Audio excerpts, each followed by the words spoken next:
नमस्कार, मी रंजना। आज मी तुम्हाला शेवग्याच्या कोवळ्या पानांचे पौष्टिक पराठे दाखवते। आपण साहित्य बघूया। ही शेवग्याच्या झाडाची कोवळी पानं घेतली आहे मी। अशी कोवळी शेंड्याची पानं घ्यायची, ती स्वच्छ धुवून चिरून घेतली आहे। ही पानं, ही गव्हाची कणिक, बारीक चिरलेला कांदा, बारीक चिरलेली कोथिंबीर, तेल, तीळ, तिखट, मीठ। आता आपण कृतीकडे वळूया।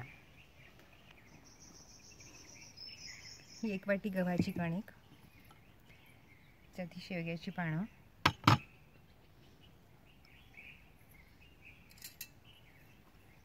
कांदा। हा कांदा नसेल तर पातीचा कांदाही वापरता येतो ना? हो, हा कांदा नसेल तर तुम्हाला पातीचा कांदाही सीझन मध्ये वापरता येतो। हे काय घातलंस? कोथिंबीर, हिरवी मिरची, लसूण पेस्टही तुम्हाला वापरता येते आपल्या आवडीप्रमाणे। इथे मी लाल तिखट घेतलंय। हे मीठ घातलंस? मीठ, चवीनुसार मीठ।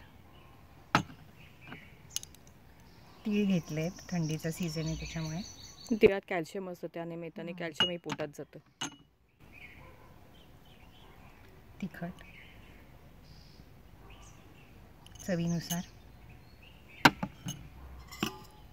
आता हे सगळं मिक्स करून पोळ्यांची कणिक कशी बनवतो तशी साधारण कणिक मिक्स करून घ्यायची। ह्याच्यात मोहन नाही घालायचं तेलाचं? नाही, आपल्या आवडीनुसार आहे, लागलं तर टाकायचं,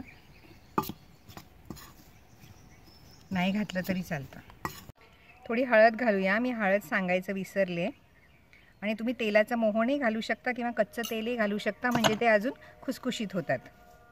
ही अशी मी कणिक भिजवून घेतली आहे। साधारण अशी कणिक भिजवायची। आता आपण कृतीकडे जाऊया। थोडंसं तेल पीठ लावून लाटून घ्यायचं। आज मी याच्यात फक्त शेवग्याची पानं टाकली आहे। तुमच्या आवडीनुसार तुम्ही कुठलीही पालेभाजी त्याच्यात ॲड करू शकता। पालक, मेथी, छान लागते त्याचं कॉम्बिनेशनही। आणि तुम्ही मोहनही टाकू शकतात, म्हणजे ते अजून खुसखुशीत होतील, ज्यांना तेल चालत असेल जास्त। आलं लसूण पेस्टही घालू शकतो। आलं लसूण पेस्टही घालू शकतो।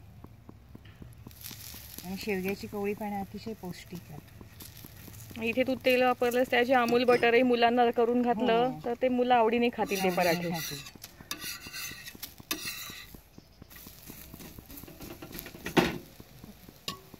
दोन्ही बाजूने खमंग भाजून घ्यायचे आता। हो, दोन्ही बाजूने खमंग भाजून घ्या। हे आपले शेवग्याच्या पानांचे पौष्टिक पराठे तयार झालेत। हे आपण आवडीनुसार कशाबरोबरही खाऊ शकतात। कोथिंबीर पुदिन्याची हिरवी चटणी आहे, दही आहे, सॉस आहे, कशाबरोबरही खाऊ शकता।